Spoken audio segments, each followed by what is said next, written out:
नमस्कार मैत्रिणींनो, उद्या गावी जायचे आहे म्हणून मी ना श्रवणच्या बाबांसाठी थोडे चिवडा आणि लाडू बनवून ठेवत आहे. त्यांना मी दिवाळीत केलेले लाडू खूप आवडले होते.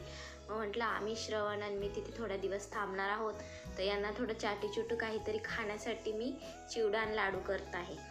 थोडा मध्ये ब्रेक घेतला आणि मी ना कोकम बनवलं. थोडं श्रवणलाही दिलं. हिवाळ्यात श्रवण खूप कमी पाणी पितो ना, त्यामुळे माझे हे प्रयोग चालू असतात की जेणेकरून तो काही ना काहीही करून पाणी पिईलच व असं.